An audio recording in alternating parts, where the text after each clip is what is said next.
গরমে ভাতের সঙ্গে সেরা পেঁয়াজ পোস্ত। বাঁকুড়া ও বীরভূমের স্টাইলে বানান এভাবে। পোস্ত পছন্দ করেন না এরকম বাঙালি বোধহয় খুব কম আছে। পোস্তর নাম শুনলেই যেন জিভে সবার জল আসে।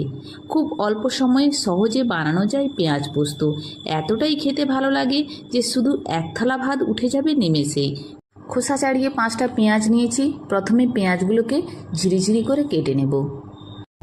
পেঁয়াজ কেটে নেওয়ার সময় পেঁয়াজের মাথার দিকে যে সাদা অংশটা থাকে সেটা কেটে ফেলে দিতে হবে, তাহলে রান্নার সময় পেঁয়াজগুলো খুব সহজেই আলাদা হয়ে যায়, নাহলে কিন্তু জুড়ে থাকে। সেই কারণে প্রথমেই সাদা অংশটা কেটে নিয়ে বাদ দিয়ে দিলাম, তারপর ঝিরিঝিরি করে এরকমভাবে কেটে নিচ্ছি। তারপর পোস্তর সাথে কাঁচা লঙ্কা দিয়ে একসঙ্গে বেটে নিচ্ছি।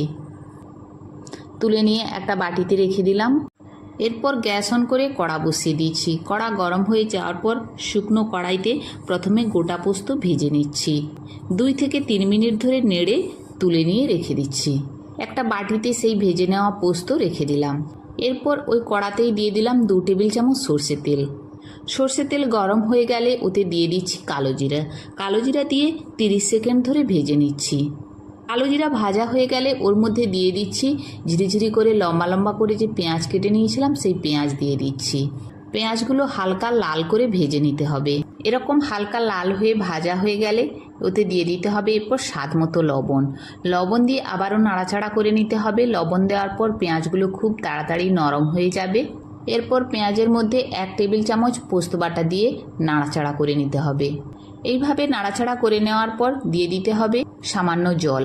আমি পোস্তর বাটি ধোয়া জল দিলাম, এছাড়াও আরও কিছুটা জল দিলাম। জল দিয়ে ফুটিয়ে নিচ্ছি।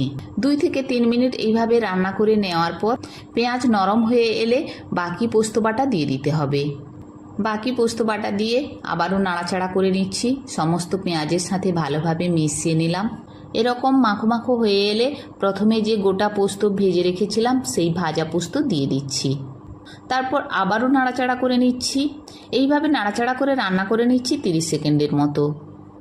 এই সময় দেখে নিতে পারেন পোস্তর মধ্যে লবণ ঠিকঠাক আছে কিনা, না হলে এই সময় দিয়ে দিতে পারেন, দিয়ে নাড়াচাড়া করে নিতে পারেন।